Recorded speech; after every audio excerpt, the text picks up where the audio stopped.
সিরাজউদ্দৌলা দাদু বা নানি আলীবর্দী খাঁ, ইনারই কিন্তু রাজত্ব পেয়েছিলেন সিরাজউদ্দৌলা। 1756 সালে মারা যান, 70 বছর বয়সে। এটাই প্রথম সমাধি খোঁজবাগে সিরাজউদ্দৌলা নিজে হাতে দিয়েছিলেন।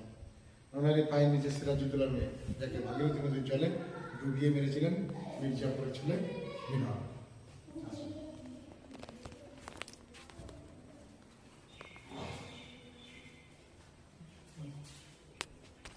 এটা হচ্ছে আলীবর্দী খাঁ মেজ মেয়ের ছেলে। ইতিহাসে এনারও খুব বিখ্যাত নাম, নামটা বললেন সরকার জং বাহাদুর, যাকে জং বাহাদুর বলা হয়।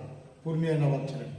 মুর্শিদাবাদের সবকে শেষ করে দেওয়ার পরে ইনি এসেছিলেন আলীবর্দী খাঁ সিংহাসনের দাবিদার হতে। এনাকেও হত্যা করে তার সমাধি খোঁজবাগে দিলেন মির্জাপুর ছিলেন রাম। ওনার স্ত্রী মতি বেগম, এরা দুজনে এসেছিলেন বিহার থেকে।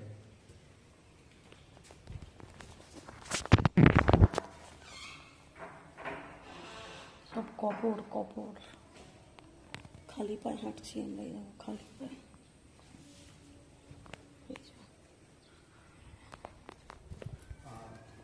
এটা হচ্ছে মসজিদ। এই মসজিদটির নাম হচ্ছে খোশবাগের মসজিদ। 1740 খ্রিস্টাব্দে এই মসজিদটি আলীবর্দী খাঁ এই জায়গাটার সাথে উদ্বোধন করেছিলেন।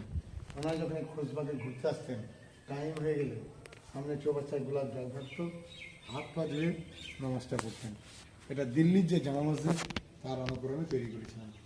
আর আপনি দেখুন যে গেটে ঢুকেছেন পুরো স্ট্রেট শুয়ে দেখুন, দেখা যাচ্ছে আমি বাইরে গেলে ওনারা নামাজ পড়ার পরে দেখতেন যে কে ঢুকছে কে বেরাচ্ছে।